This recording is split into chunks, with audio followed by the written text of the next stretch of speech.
Welcome back to the TI4 China Qualifiers, presented by Mastermind.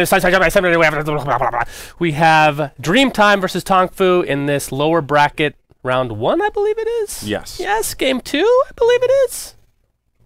Let's get into the draft, please. Thank you. Yes. Get this man out of the room. Just replace him. It's okay. You gotta do better than that. Hey, Louis Spurge. We're going to start from the top. Hey, Louis Spurge. Okay. We're going to start from the top. Good.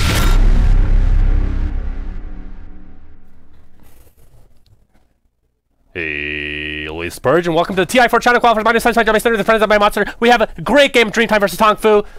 The draft is going. Let's go. It's not going to be enough. Not going to be enough time to do.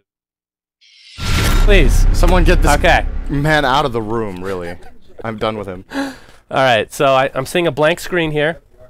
Yeah, that's what you get. Looking good You so far. it. Okay, so let me tell you a little story about the draft. Okay, thank you. So Dreamtime is going to be on the Dire. This time we have Tongfu on the Radiant. Brewmaster and Batrider have been banned by one from either team, and Darkseer and Lycan the same story. So Tongfu will first pick Treant. We've seen this a lot before. I personally have not really, in most of the qualifier matches we've seen, I've been underwhelmed by the Treant pick, but Tongfu hold on to it for their most important match of the tournament, arguably. And Dreamtime will be getting their AA Centaur. Now, they play a really good Centaur, I think, in July, but he is on the Dire side, so that cripples him a little bit if he goes in the off lane. So what's the cheese strat, Syndrin? What do you do with the Treant Shadow Shaman early game? Let's hear it. Let's hear the theory crafting. It's a very greedy support duo, I feel. Shadow Shaman is not the best aggressive support, and I think Treant needs to do some sort of aggression early on to make it work. So for Tongfu, I think it comes down a lot to getting a carry that's good at fighting early on in the lane, or maybe playing the Shadow Shaman solo mid, which I think sometimes is really amazing to see. Can take down towers very early with the Mass Serpent wards, and it's a great hero to have farm on. He can have a big impact. Well, the problem with that is we saw Brewmaster mid. His real issue, other than his ultimate, he has no escape mechanism, right? And he got ganked relentlessly, and as a result, never really took off. And I feel like the same would happen to Shadow Shaman, but you're right. Shadow Shaman with levels is pretty ridiculous overall. We're going to see a Doom ban along with a Wisp, which we haven't seen in like forever, especially in the Chinese qualifiers. But alas, it will be banned anyway. I'm still waiting for this cheese strat. But I don't feel like Shadow Shaman mid isn't really, it's not cheese enough for me. I think perhaps these two first picks from Tongfu set them up for just all-in push. Early game aggression. Once again, if they fall back on playing passively with a Treant Shadow Shaman support duo, I think they're going to get overwhelmed. They need to take objectives early on. Maybe even see them going into some sort of a pushing carry, like, or maybe you pull out a Leshrac or something like that suddenly, and you just try to bring down towers really early on. The core Leshrac is something we don't generally see anymore, but if you're going for an all-in push, it's a great hero for that. Maybe a core Venomancer. We've seen that out of CIS in one game in this tournament. I think perhaps that's the kind of route you follow now if you're Tongfu. The only problem is AA's on the other team. That's slightly worrying, but you don't need to play a healing strat to play push strat. But you still won't have that much sustainability in all likelihood if you can't heal. You know, like you can take one tower at a time for the most part. This is just assuming that Ancient Apparition actually gets levels, but exactly. Who knows he needs level 6 first. And if you play a pushing lineup, you can take all the tier 1s before AA is 6 if you do it very well. Or maybe even a tier 2 and perhaps one less tier 1 or something like that. Well, Rubik banned up from Tongfu. That means Dreamtime picks up Morphling, because obviously Rubik's the best counter to Morphling with that steal of Morph, as it has been. Yeah, when he steals Morph away from Morphling, Morphling can't morph anymore, and then it's great counter. Not quite. It's not really a counter, but it makes Rubik stronger, which is great. It's not a counter. I was being sarcastic, for God's sake, Cinder. What are you, from Europe or something? What's the deal? Yeah, probably. Can't understand American sarcasm? Good God. I have very low expectations to you after this qualifier so far. You have low expectations to me? Yeah. What about from me? For you. Oh. God damn it. Nyx Assassin picked up from Tongfu here. I messed up. Go on. We did it, Reddit. Either way, Nyx. Okay, let's actually look at the lanes here. So, in all likelihood, Nyx is the off lane here. Shadow Shaman probably part of a tri-lane with Treant Protector. What is Tongfu cheesing for? I've asked that probably 3 or 4 times in this draft. You haven't given me an answer that I liked yet. So I'm gonna keep asking. I was thinking of the early tower push, but the Nyx Assassin doesn't really work too well for that. So maybe is this a Radiant offlane Nyx? Of course, when you're Radiant, you can get away with that a lot more of putting a hero like that in the offlane. But I'm still I don't know what Tongfu are doing here, and perhaps that's the strength of their draft for now, is that it's really not obvious what the plan is. So Dreamtime can't really draft directly against it. They can keep drafting for something that makes their own lineup powerful, but it is a little hard right now for me to call out what Tongfu's plan is, especially with this opener. I think their plan is Bloodseeker. Just gonna call it. Oh, against Morphling. I could see that working. I like that against Morphling. I could see it working. To me, if I'm that's right, a what are you pretty gonna underrated do? hero. What are you gonna do? What I'm gonna do? Yeah. I'm gonna compliment you for the first time. I'm gonna say you did a good job. Thank you. Okay. You're gonna get a slow. You get a slow clap from Brian as well. This is the best you're gonna get today. But of course, if you rupture somebody like a centaur, he just buys a blade mail and kills you with it. So that's something that I would love to see. But this is probably just grasping at straws overall. We have only 30 seconds bonus time from Dreamtime. This is kind of a little bit more surprising, I suppose, considering that they absolutely dominated the first game. They should be feeling pretty confident overall. What are they looking for here? We're gonna see a Morphling mid, dual lane of some sort, even solo, I guess. Especially against a Shadow Shaman, I guess you could easily put a Morphling mid.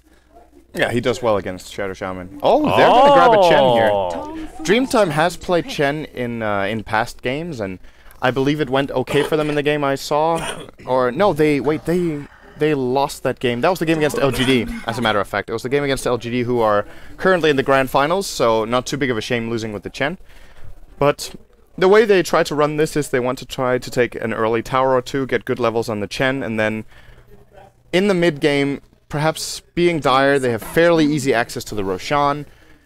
Although Tongfu's lineup is really good there. So Tongfu with a 4th pick Invoker, again, we're kind of back to something very standard here. I don't see anything special out of Tongfu for now. The last pick could change my opinion on that. In the lack of a better call, I think Tongfu will last pick Spectre. Spectre? Yes. Okay. And they will try to play Dreamtime in the ultra late game, because their lineup now is not going to have enough brute force power early on, and they will most likely be taking trades against the Chen's push, and that's going to be underwhelming. And they want to have a carry that's good enough at dealing with Dreamtimes here in the late game. So perhaps Spectre is going to be the decision. We'll see. That's the puck again for Dreamtime. So we're going to have that probably played by Air in the mid lane once more. And then because of that, it's arguably going to be a safe lane. It could be a Spectre. I think you might be right. Because Weaver and Anti-Major banned. Who else is really that late game that's available? There are a couple more. Faceless Void, perhaps. It doesn't really synergize at all with them. I mean, it's okay with Invoker and Shadow Shaman. Well, Invoker, yes. Shadow Shaman, Treant Protector, not at all. I don't know. Are they gonna go Naga? That one. Okay. So it was a super late gamer, but another one than expected. So this is going to be one of those games where if Naga gets great farm and we get to very, very late in the game, Dreamtime's AoE damage is going to fall off. Ancient Apparition is going to be weak against Naga Siren's Illusions. Puck's AoE is not going to be enough, and then they have the waveform, Double Edge, and Hoof Stomp. So as far as AoE damage goes, Dreamtime are actually going to be okay against the Naga until she reaches that 4 or 5 item build. Then it's going to be difficult. But can Tongfu safeguard it with their greedy support duo? We're going to have to see as we go into the game. On the dire side, which we are looking at first, we've got Super playing as Chen. Had an excellent Visage performance in the last game. We'll see if he can get his like 0.7 kills per minute on Chen. Well, if you get a quadruple Centaur, that's not including the actual Centaur. So that's 3 Centaurs, Helm of the Dominator Centaur, and then Centaur himself. And then you stampede them all in. Then it's that is an actual stampede. It's like the flock just running in. I would love to see that. Pretty sick. We've got Air playing as the puck in the mid lane as expected. In July, we'll be going to the off lane with the Centaur. He started out with Boots. And then finally in the top lane, the dual lane with Chen in the jungle is going to be played by Dreamyu on Ancient Apparition and XDD on the Morphling. And on the Tongfu side of things, we're looking at Mr. Layuk L on the Treant Protector. Sorry, Fox, going to be playing the Nyx Assassin. Triple U9 on Invoker. I think we've seen him play the Invoker before. Yes, because I made a reference to the wizard robe and hat and all that good stuff. Naga Siren's going to be played by Zhao LV. I'm probably just butchering this horribly. Xiaolu. It's a heart, isn't it? Is that a heart? Or is it a V? It looks... It's kind of hard to see. Yeah, you might be right. Kabu's going to be playing the Shadow Shaman, so... Stand still! Okay, I'm going to look at the chat. Yes, please It's a V, you're right. But I still think it's Xiaolu. I seem to recall that nickname from the past. Well, you know me and butchering everybody's names, but... yes, I do. I'm interested to see how Centaur is going to do in this lane. I mean, I'm interested to see if he's going to get... It's not the... I wouldn't call it the hugest, like, kill tri-lane, but against the Centaur, it'd be a pretty easy kill overall, if they're able to position themselves properly. So and the problem with Centaur, he can't really transition anywhere. Like, where is he going to get these levels if they're able to actually zone him out? He could get help from Chen in the jungle. Chen can send a creep around and let In July get experience, but of course that's going to delay Chen, which is something you generally don't want to do. So you're right, since Centaur is not the best jungler, and in this dire offlane, Treant, Shadow Shaman together with Naga. If Naga gets a point and snare, these 3 heroes combined have a lot of lockdown time. But then the question is, for Tongfu, sorry Fox in the offlane on the Nyx Assassin, how much is he going to get? He's going to have a hard lane here with Dreamy You skilling Chilling Touch in level 1 and having a haste. Get pieced. Good harassment. What a spike carapace. Wow. Wow. He's going to have to use it. Well, I mean, Nyx Assassin obviously not the greatest lane for him, but of course it is still a Radiant offlane, so he'll probably get levels one way or another. But I think if all things are going the way that I think they're going to be going, Puck is probably the most important hero for Dreamtime to get off to a decent start. Obviously the Chen, couple that with the Puck, but I mean, the top lane doesn't really need that much help from Chen, aside from maybe pushing if they want to get the early tower or something like that. But I think Air getting this fast Blink Dagger is going to... It could potentially catapult them into the mid game that they really want. Of course, that'll open up things for Centaur to actually get levels, which I'm just expecting him not to. It's true, they have a really good lineup in the mid game for overwhelming the Radiant side, I think. Until Tongfu start getting significant items and levels on, especially, I think the Nyx is going to be important for them, and he's being harassed very nicely here by Dreamtime, but oh, good pull by Dreamy You. This was absolutely huge. There are 5 creeps here that Nyx would have got under the tower, but now they're going to be pulled off to the side. And XTD is doing what he can to zone out Sorry Fox, so very nicely done here by Dreamtime, doing their best. In July in the offlane is going to have roughly the same experience as Nyx for now, which kind of surprising. But they're both level 1, so it's not really that big of a deal.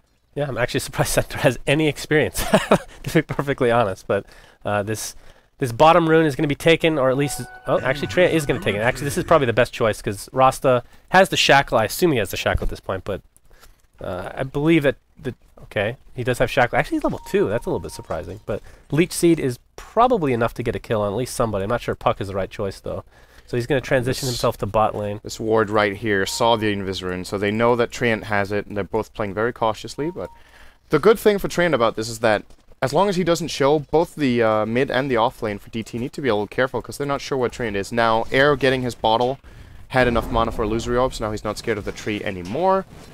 And he will be getting some farm, and Tree will just harass In July a little bit. He did get level 2 on the Centaur now, though, so is starting to make some sort of progress. Sorry Fox is 2.5 in comparison, so... Is that surprising to you? Overall.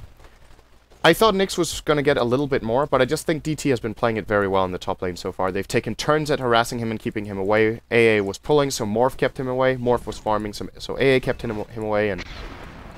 I don't think they could have done this much better, so that's been really impressive. When do you expect Chen to start? I mean, do you think he actually ends up ganking the Nyx Assassin, or he just ends up trying to push that lane? He doesn't have a smoke, so he definitely does not gank mid, but Nyx is a potential gank. But I still... Yeah, well, since he has a troll, then perhaps he looks like he's doing the rotation right now, and with 2 points in Cold Feet. All peace. Mind you, which is very unusual these days. That is a really good setup with the troll trap, so perhaps they can get Sorry Fox. Dreamy You is baiting him really hard right now. Chen is like, okay, well, I'm farming this cam, so you better wait for me. Well, Nyx had to have assumed that that Chen was on his way, but alas, he was not. We have Treant Protector versus a Centaur. God, Beast versus Beast. And a haste rune picked up. Actually, this could be a lot of damage, but he's not going to go any further. We'll just play it passively. Just happy with Centaur not getting much farm. Morphling's Record versus Naga, all patches. And patch 6 point. Wow. That's actually... Well, I guess I shouldn't be that surprised because Naga's got nerfed a little bit. As Nyx Assassin taking a lot of damage, going to use the Spike Carapace. So just seeing the Living Armor come into play. Not able to secure the kill, but of course, zoning him completely out of the lane. They're going to clean up this wave and in all likelihood they have a Basilius? Yes, they do. So Morphling with the Basilius. This tower is gone. This is perfect timing. Going in, so they get the double creep wave. They have the siege creep as well. Super's almost dying to the tower, actually, but it's going to be fine. Glyph is forced. Rotation from Tongfu with 2 heroes, so will defend the tower. I thought DT were going to get it, but good response here. Still going to do significant damage, though. Well, actually, Invoker went halfway there and then decided against it and is back in mid lane again. So, interesting play here as the tower looks like it will fall. And Treant being really annoying. Actually, it's going to be a split, so ends up being worth it overall for the Treant Protector to use that Living Armor. Of course, you get less gold overall because there's no burst for an individual, I guess is the best way to put it. So the tower did end up falling. I think I called it fell, then it didn't fall, and then it ends up falling again. So it's it was too unpredictable. It was a little hard to predict for sure there, but DT do get the job done, and it gives them some good gold, but it also puts Sorry Fox in a better position here. Right now, if he can hold the lane here, he's going to get free experience. XDD will be doing whatever he can to put pressure, but he needs to be careful when the supports are missing. He's very far down the lane with the Morphling and can get caught out by a Shackle. And of course the mana burn from Nyx can get him out of mana, so he cannot use Waveform. Tranquil's on Centaur, so using that tick gold to his advantage, has 3 last hits, whopping 3 last hits I should say. He's going to be leeching a little bit of XP here thanks to that Dire Ward, showing the jungle, knowing that now the reinforcements are here for Tongfu. And I'm sure that he has 2 sentries actually on Caboose, so expecting a counter ward very shortly. But perhaps they don't think he has one there, I'm not sure. But treads are going to be picked up now on Morphling, as this is going to be a farm versus farm war for the most part. Of course, Morphling comes online. Well, I guess they both come online around the same time, but when it gets really scary, I guess Morphling's there first before Naga. They come online in 2 different ways, that's the thing. When Naga starts getting her big inventory, Morphling, if they both have free farm, Morphling will have a shotgun. Right. So it's about the overall course of the game. What do you think about this? This is something Black did as well in the Naga, and he didn't use the drum charge in that game. Well, it's more that he's not being pressured at all. Yeah, right I would say he should have tried to go for a fast Radiance here, since he's getting complete free farm. He's actually decently ahead of the Morphling by about 10 CS. Which he of course doesn't know, but still, he should have a good feeling about his farm right now. And well, we'll see if the drum pays off more in this game than it did for Black. Worth mentioning in that game, Morphling was 17-0 in that game and lost to Naga late game. Yeah. So that's one of Naga's losses in this, or sorry, one of Morphling's losses against Naga in this version. So in July, he's going to get cold snapped on his way into the mid lane at half HP, thanks to that trouble. Actually, Tornado EMP. EMP should connect on the Centaur. Mistiming from air. Yeah. He has a regen. Okay, well. Whatever. Playing mind games with Tongfu. As actually Sorry Fox taking a lot of damage from this Morphling as the right clicks continue. He's just in the middle of nowhere in July. This is the first blood. We got it. And this is the Centaur that got almost nothing in the offlane. Gets first blood, has 1,000 gold. So should catapult him to an early Blink Dagger, earlier than we thought at least. What an amazing sub 10-minute first blood coming out for DT here. What did you put in your compendium for first blood? I haven't put anything in yet, actually. But I should say my compendium. The predictions don't start until the European qualifier, I believe. So I actually still have a little bit of time. Yes, maybe I should do that today or tomorrow. We should coordinate amongst each other. Yes. And get a fantasy league going. Anyway, Dreamtime off to a good start now with the first blood. Naga, of course, still getting great farm, but with the drum, her impact is going to be delayed by about 5 minutes, I would say. She is stronger right now and for the next 10 minutes, but her Radiance will be delayed by roughly 4 or 5 minutes because of this choice. So we'll see if Xiaolu is going to... I hope we don't see a repeat of that game where they end up not using the drums at all. I know, that was very unusual, obviously, but still. She's still not really getting pressured at all. I mean, in this offlane, it's more Centaur just trying to get levels, not trying to get kills. And of course, he's not even level 6, so it's very tough to actually set up a kill without the Stampede. So I definitely agree with you that Radiant should have just been right off the bat instead of these drums, but we'll see how that ends up impacting her into the late game. We're seeing the difference in gold earned for Dreamtime. Not a huge lead, but a decent amount at this level of the game. A lot of it has to do with that tower, obviously, but not sure. Who do you favor in this mid game, based on how this game's rolling out? It's a 3,000 gold lead for DT and 1,500 experience. A big part of it is the Chen jungle. So one team is running a jungler and the other one isn't. And since nothing is really happening apart from that first blood, then DT is inevitably going to get an advantage here in the game so far. So with that in mind, and considering the outcome of the previous game, I would still favor DT.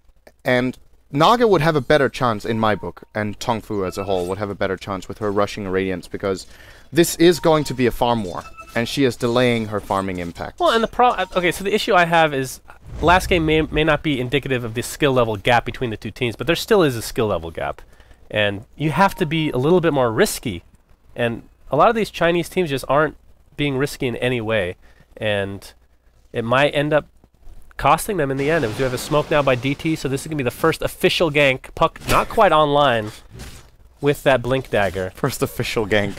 Hey, DT has now declared war on Tongfu. First official gank presented by Monster. Energy as actually Treant Protector taking a lot of damage. The AL is going to hit along with the Illusory Orb. Puck getting credit for the kill. And very shortly, Centaur should have a Stampede. I've just been waiting for him to level 6. I think this is ridiculous. 5.5. And once he's closer to his Blink Dagger than he's level 6 basically, but once he gets Stampede, along with that Blink Dagger, the official ganks will continue, I feel. They will continue to roll out left and right. Morphling, there's the Blink Dagger on Puck. So it's a good timing. Yes. 10 minutes with a null and bottle is pretty damn good here for air, and this bottom tower is going to be pressured. I think I said before the game that Nyx was going to be a really important hero here for Tongfu, and he does have the level 6 in his offlane. Well, he will Vendetta out right now. Wondering if he's going to find an opening here.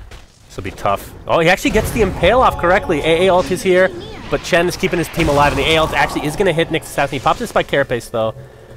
Obviously, it doesn't work against dot damage, but he will live. You disgust me. AA ult is probably the most annoying ult to go up against, I feel like. And the fact that he has a point booster before the 10-minute mark, when he picked it up, that is very scary for Tongfu if he's actually able to get an Aghanim. It's funny that we've been seeing Aghanim Scepter on AA a lot before he even hits level 11. Yeah. Like the level 1 ult is kind of meh at that time of the game, but if you hit level 11 and have the Aghanim Scepter, it's just very hard to go against. It's true, and the reason we often see AAs getting that Axe before level 11 is not because it's a hero that's good at farming by any means, but it's because if you don't get the last hit with the ult on the global scale, you get the you don't get the experience for the kill. Oh, that's a good point, yeah. So a lot of it just comes down to that. And well, and a weird mechanic, kind of what you're talking about with the actual shattering mechanism. Whoever gets the last hit that causes the shatter gets the kill, not AA himself as Morphling. Gonna waveform into Nyx. Of course, you can't spike Carapace that, unfortunately, because he's invulnerable. You can block the damage, but you don't reflect. Well, that's what I mean. But yeah, overall, DT doing a very good job of pressuring Tongfu. So maybe the drums were a good choice. I don't know. I feel like he would have Radiance by now, but yeah, he could have had. I mean, it's easy for us to say, obviously, but it's he could have from had his perspective. Relic plus 500 gold. Oh, air initiated on AA ult is on the way. He's gonna get killed. So Tongfu getting their first kill of the game. AA Blast hits 4. Of course, it's not gonna end up getting a kill, but it's more target practice for once that AA Ags comes about, as Nyx Assassin does get taken out by Morphling. I was not looking for that at all. That is a kill that I feel like should not be happening. With Nyx having both Carapace and Vendetta available, he should not be dying to Morphling. So XTD catching him off guard, getting an easy kill, and he's putting really good pressure on this tier 2 tower top as well. Chen is going to be rotating in here with an army of 3 creeps. And if they trade a tier 2 for a tier 1 here, I think DT are going to be happy with it overall. Oh, wow, and actually AA and Centaur are smoked up with the TP to come. Stampede's online along with the Blink Dagger from Centaur, which they have not seen. This could be big, and it's not. I say, well, actually they're going to find Treant Protector. Wouldn't call that big, although he is pretty huge overall as far as his hitboxes are concerned, but other than that, not a whole lot. There's actually Tornadoes coming out. There's the initiation from Injuly. Stampede's going to force it. Has to run away though. Dream Coil on 2. Kabu's gonna try to run away. Here's Morphling with a double kill thanks to the waveform. He's gonna find Nyx Assassin in Vendetta form. Not sure if I can take the kill here. Oh, okay. He's gonna use his ultimate on XDD, but can they actually get this? They don't have any more vision now, I don't believe. He came out of Vendetta? I guess he's out of Vendetta. He used it already. Oh yeah, that's right. That's right. So, yep. Wow. So this is kind of turned into last game, honestly. We're seeing the team fight. DT outmaneuvering them completely. They're making the right calls. They're moving the right heroes in the right time. We saw the TP from Morphling there, absolutely perfect. He didn't come in too early. He didn't come in too late. He came in when he needed to hit the waveform.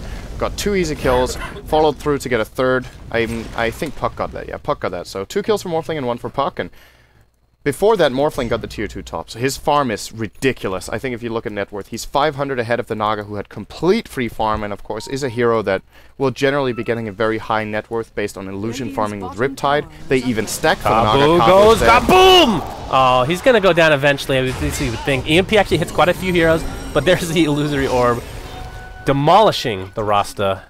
And it looks like they will probably continue this push onto the tier 1. One thing I wanted to mention before we get into another fight is actually XDD has a double damage rune. He's going to find Invoker. One more right click will do it. Or just the Illusory Orb will be just fine as well. As aired. Another credit to his name. In July, oh good God, look at the damage they have. This is so early. Waveform's going to be used to finish off the Nyx Assassin. This is spiraling out of control for DT. And I feel like I have to say, well, at this point forward, I don't know, but so far, Tongfu, it's not like they've been playing bad. It's more DT has just been playing really good. Their rotations are like top tier, I feel like. I'm really impressed with their rotations overall. It's nice to see a team using Chen this well. He's only got 3 assists, but his movements have been good. They've been taking the towers that he needs to set up. His hands of God have been on point. The movement of the carry as well is something that some teams are a lot better at than others, and DT definitely, XDD in this game has been moving around the map very, very well. And you're right, it's overall very impressive play by DT, showing that they're worthy of being one of the favorites to win the entire qualifier, or at least make top 2. We were expecting them to be in the upper bracket after the playoffs, after the group stage, but they had a couple of bumps on the road. One of them being a level 1 Roshan that got snuck on them by New Element, so they did lose that game. But they're just showing that they're just outclassing Tongfu completely. Again, in this early game, as far as Tongfu's picks are concerned, I think they have what it takes to fight. They're just getting out-executed. You can see a smoke gank attempt by Tongfu as they transition themselves towards top lane, but it's not their entire team. Basically just Invoker and Nyx Assassin, so maybe this isn't really... Well, they're going to find Morphling. I don't know if they can kill him, though. He's going to wait for him out. And Cornelia is going to hit EMP to follow. Should connect on the back end, but of course you have Stan, the defensive mechanism. And now as an offensive one in the mid lane at the same time. Wow, Dream Coil, AA ult to follow. Good God, 2 dead right off the bat for Tongfu. And DT in all likelihood will back up here, regroup. And Naga has the Sacred Relic, but...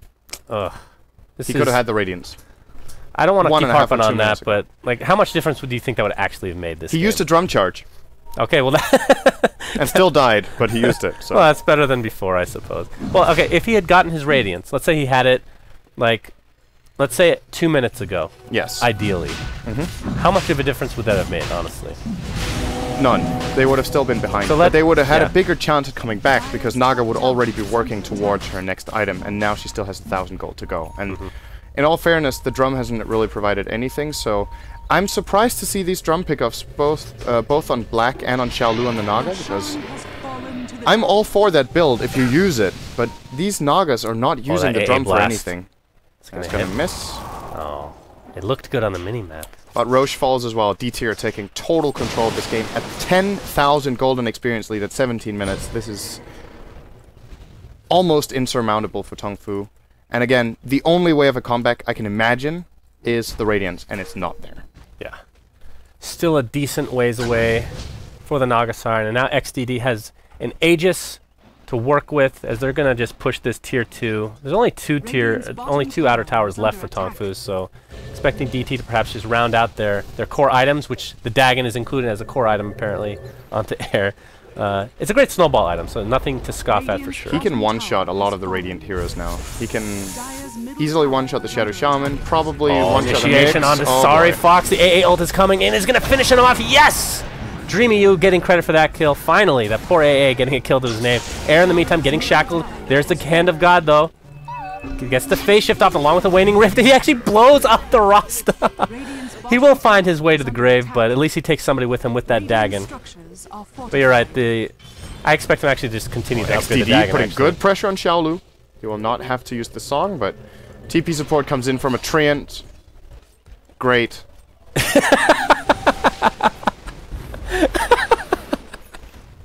Great work, Treant. He does have overgrowth, so not as underleveled as some of the Treants we've seen in the past. And there's the Ag's Ancient Apparition ult. And it's going to destroy these illusions. Holy jeez. At level 9. Yeah, 3-0 and 6. This is... Yeah. If you're Tongfu at this point, you have to safeguard the Naga. Her farm is absolutely your only comeback route. You need to get better wards out. They currently have 1 ward here, which is okay. But they need some sort of ward to cover their own jungle. This looks so weird when I draw on the map on this screen. I don't know why, but... Yeah, that's how mine does. Yeah, I don't know why. They need to secure their own jungle so that Naga can farm and get ready for a comeback. Invoker has enough for now. He has a 4 staff and 2,000 gold, which is totally okay at 20 minutes with the way the game has gone so far. 75 CS on him. But the other heroes are just falling way, way behind. Shadow Shaman with only Arcane Boots at 20 minutes. Nyx, same story. He was the solo offlane. Treant actually almost has a mech, but that's because he went brown boots, so... And not to make this sound any more grim as the AA Blast is going to connect on the Naga Siren, but to make it more grim, we've seen the net worth here, but in addition to that, as the ratings is finally picked up, I mean, looking at their team fight potential for Tongfu, like if we had... I know they have okay setup with Song, they have Overgrowth, all the the AoE abilities of Invoker and then Rasa Wars. I wouldn't call that like a ridiculous team fight though, in that to set up for like the song. It's not like an Enigma Black Hole or RP or something like truly game breaking. You know what I mean? So that's why I feel like without those, I don't see them with any chance. I mean, we're seeing Rasa Wars used to kill. We're seeing Rasta dying. Well, he's going to get some farm from the Ancients at the very least, but again, Kaboom will go Kaboom very shortly. Chen getting the credit for that kill. No mana on XDD. I mean, we're seeing the power of EMP, too, against the Morphling, and even though we're not going to see it probably in this game, the Naga Siren set up into an EMP is actually pretty scary. And it's somewhat easy to combo as well, because you have plenty of time to stop the song. It's not one of those where you need absolutely clutch timing like Song into Arrow or Song into Impale. The EMP is very easy to prepare for, but we haven't even seen a Song yet. Well, she's used it, but I don't. It was, I think, for like an escape or something. I saw it on cooldown one time. Okay, because I don't even recall seeing it on my screen, but maybe she used it once, but in no way to set up a fight. Right. Apparently got used mid on something, but again, wasn't really aggressive in nature. 15-2 advantage for DT. They're just rolling over in this lower bracket round 1 series, which is a best of 3. So if they win this, they go on to the lower bracket finals against CIS. And I don't know if it's too early to start talking about that matchup, but yes, it is apparently. I actually don't think it's too early, but that's just me. Invoker, EMP Tornado. It's actually going to connect along with the Impale and XDD. Oh, his Aegis expired. No, you're a liar. Oh, wait, still there. Still there, Synderen. Calm down, bro. Sorry, Fox taking a lot of damage. I'm seeing things. I'm not seeing things. Right-clicks continuing. AA Blast is going to miss. XDD doesn't have a waveform. Impale's going to hit yet again, but sorry, Fox. Well, actually, that was a good phase shift. Thinking that the Spike Carapace was online. It's good that Morphling had the Aegis there. Yeah, oh, we saw Song of Siren, but a dead Naga after the fact. Do you want to do a Song of the Siren impression? Yes, please. You're the type of person who would do EMP that. again. The cooldown on that's pretty redonk, I'm not going to lie. There's only 1 minute left on the Aegis. I mean, I'm going to ask this, and I know what you're going to say, but is DT going to take this passively, or are they going to just run this over? Because we knew that this game would be longer, even no matter how big of a stomp it was, it would be longer just because it's an elimination game for Tongfu. They're going to run this over. Okay. This is what So they're not going to wait for another Aegis? Maybe, but then they're going to end the game. They're not going to go to like 40 or 45 minutes with this kind of lead. And this is one of the things that separates DT from many of the other Chinese teams in this qualifier is they know how to use and press an advantage. They know how to end the game, and a lot of it is based on their ability to team fight very well. They're good at positioning. Sure, they don't have their Brewmaster in this game, but I think Air has been really doing a great job on Puck in the 2 series, and I do not imagine DT giving Tongfu the slightest chance of a comeback if they can avoid it. They've taken all the tier 2s. It's about time to push the tier 3. Maybe they wait for the next Aegis. Since the shotgun on Morphling is up in 140 gold as well, there will be pretty good timing getting those two together. Or actually, well, we'll see when the Aegis respawns, or Roshan respawns. We'll know in 2 minutes. 2 minutes. Yep. Until we know. More smokes. I mean, I like this. I'm not sure they're going to wait for that even. But it's EMP keeping the game alive right now for Tongfu. Definitely. It really is. Definitely. EMP is so good. It was nerfed in the last patch. I think it was 2.6 to 2.9, but I mean, with the right setup, it's still something to fear. Dagon level 2, I think, on Puck. It's hard to tell from the pictures alone, but... yep. And he has the gold for level 3 if he wants. And I really like burst damage against, I shouldn't say against, but with an Ancient Apparition on the team. It makes it so much easier to get them bursted, if you will. Shatter them. If they hit all their abilities on Naga, she dies, even if she sings afterwards. If AA ult is on her, and Puck uses Dagon, Silence, or maybe not even Dream Call, then she's gonna die. So it is a potent combo, and more importantly than killing Naga, I think, is killing the Invoker, as mentioned, because of the MP. If they can snipe him off with the E-Blade as well, E-Blade with AA ult is devastating, or E-Blade with the Puck's Dagon. They just have so many ways of killing a single target off that I think DT might just be pressing for the GG right now. It's 24 minutes in, but they have such a huge lead. Yeah. Morphling has great assistance from the Chen, of course, with Mech and Hand of God. Do they have a Force Staff? They do on the Centaur, so they can even take him out. Pro Centaur. Love to see it. EMP again. This one will not hit anything. This actually is going to open up DT to just push this straight in. With that cooldown, like you said, that's the main thing, keeping them out of the base. Rasta wards are placed, but... yeah, they're going to let them expire. Let them expire, apparently. But that would be pretty easy farm overall. But of course, there is no Aegis on XDD, so it can't be... or he's going to be a little bit more conservative this time. Dagon level 3 on Puck. This is a Dagon watch. That's what we're going to call it. And, oh, here's a Stampede. Not sure on what, though. Trying to find the Naga Siren, but she's going to TP out. What is she has to... Oh, she went Boots of Travel.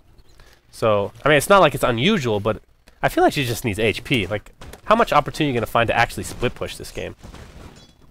I would agree. I would agree in this case that Boots of Travel is probably too greedy. But then on the other hand, maybe it's the only way of buying enough time. She kind of has to make a hard choice right now between absolute monster greed, which I would say the Boots of Travel are, or some sort of team fight capability, so they might have a chance of a fight. But I think the goal for Tongfu is just to not fight at all. Yeah. She's hoping Invoker can stall it together with a couple of Impales from Nyx and the Shadow Shaman Aethershock. And we'll see, perhaps Injuly's actually going to get caught out here. Yep, Tornado. Easy kill for Invoker. And Cold Snap, he's going to Force Staff in. Just kidding, Hand of God. Hand of God! He's going to actually get his Hoof Stomp on. Nope. AA Blast is going to hit along with the Dream Coil, and there's finally the Hoof Stomp, finishing off his Ancient Apparition, who actually gets the credit for the kill for once again. That's 2 credits. Wow, okay. Okie dokie! Shotgun on the Naga. Yep. That was a 1v1. And the problem for Invoker there, the reason I thought he was going to kill Centaur was that I saw how low Centaur was, but the problem was he started with Ghost Walk invoked. So he used Tornado, and he could only get one more spell. He could not do Tornado, EMP, and Cold Snap. So he used Tornado and Cold Snap. Then the Hand of God came out, and Centaur was alright. So that's the risk you run when you initiate with Ghost Walk, is that you don't have all those 3 damage spells. You only have 2, and it wasn't enough. And now, split push bottom lane, or we should say push, but currently it is a split push, but now Morphling is moving bottom. It's looking grim. That's an interesting stat. That's pretty cool. Treant's finally going to get the tower at top lane. That's 3 tier 1s to the Tongfu name, but here we have initiation from Centaur among others. Sorry Fox getting AA blasted to the face. Overgrowth is used on basically one hero. Nyx Assassin, I'm not sure if he's going to pop. He might actually in Fountain with that He will die. So he will die. This is the saddest Nyx Assassin there ever was. This is going to be a free racks overall. Oh my god. Oh, we have a Song of the Siren. No buybacks. Doesn't look like on Rasta or the Nyx Assassin. EMP into the Deafening Blast, so no mana whatsoever in July. Along with the Ensnare, but here's the initiation again. The burst damage is out of control for Puck, and Morphling as GG's come out. Ethereal Blade wasn't even used in that fight. Now it is to finish off the Treant in style. So triple kill going the way of XTD. 24-2, yet another stomp DT's way. This is... Okay, so I'm going to say it again, just to reiterate. This was more DT playing out of their minds than it is Tongfu playing terribly. I mean, I know it was a mix overall, but more things impressed me with DT than disgusted me with Tongfu, if that makes sense. I think the word you're looking for is disappointed. Okay, that works too. Yeah. That works too. But yeah, I'm really impressed with DT. I mean, this is something we've been waiting to see all qualifiers. How many kills did Tongfu get in this best of 3? That's a good question. 5? What was the last score? So there's 2 kills this time. Yeah, that's true. That was obviously that was a stomp. Yeah, but it might have been 4. So 6 kills in total across 2 games. That's just dominance. I don't think there's that much more to add. We can talk a lot about the strategy here, but at the end of the day, I think it's just mainly execution coming out from Dreamtime that was absolutely amazing. Yeah, we've talked about it to death. I mean, that game went probably 15 minutes longer than we thought it would, and like I was saying before the game, not a big surprise of that case, just because it's an elimination game for Tongfu. They surprised a lot of people. I thought they might get top 4 to begin with, but like a 4th place. Like I felt like the top 2 would definitely be DT, LGD. Wasn't the case. And well, CIS is also surprising some people as well. Yeah, many people were thinking that HGT would make 3rd place. That's true. But HGT, they weren't even in the playoffs. I completely forgot about that. CIS are the ones fighting Dreamtime, and I think they are going to have a really, really hard time. Yes. Yeah. So here's our updated bracket, and well, a noble effort from Tongfu, but they will walk away here as the first eliminated from the playoffs of the Chinese qualifiers. LGD versus CIS. LGD move on to that next spot in the winner's bracket, but DT CIS, that'll be the next big series, elimination on the line. What do you guys think? Will it be easy for DT? Is this possibly a 3-game series? I think it's another 2-0, to be honest. Yeah. CIS has just been showing me one strategy over and over. It's worked against some lower, I'm not going to call them lower tier teams, but lower tier than in this qualifier tier teams. And I think DT will show them how to play mid-game and destroy them. Yeah.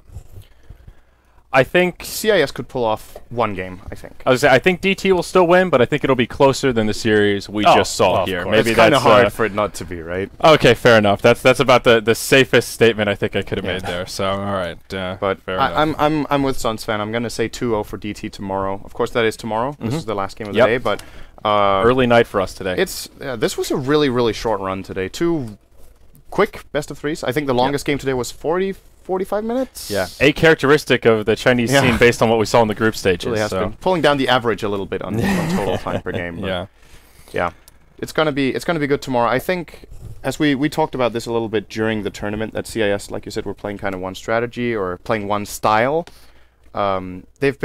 They're starting to get figured out here towards the playoff, and then when you start playing best of 3 and best of 5 series, Dreamtime, I think, have more things to play around with. Yeah. We see them pulling in the Chen this game. They tried that against LGD as well. Pretty much no other team in this tournament plays Chen but Dreamtime and LGD. Yeah. They seemed to do pretty well with the Chen that game. It worked out. The Hand of God came in handy a couple times, turned around some kills. Well. Yeah. So, overall, more options for them, I feel, but we're going to see tomorrow. All right. So, you know, I'd love to do some more post-analysis, but I don't know if there's much more to say about that series. It pretty clear-cut, pretty straightforward. Just we had like 20 minutes to talk about why they lost that game, I guess. I have some notes, but it's all just 16-minute Relic, 19-minute Ags on Ancient Apparition. Anytime that happens, I feel like you're destined to have a bad time if you're up against that. Yeah, that's especially when it's the 4. As Suns fans said, pretty redonk. Redonk-a-donk. Yeah.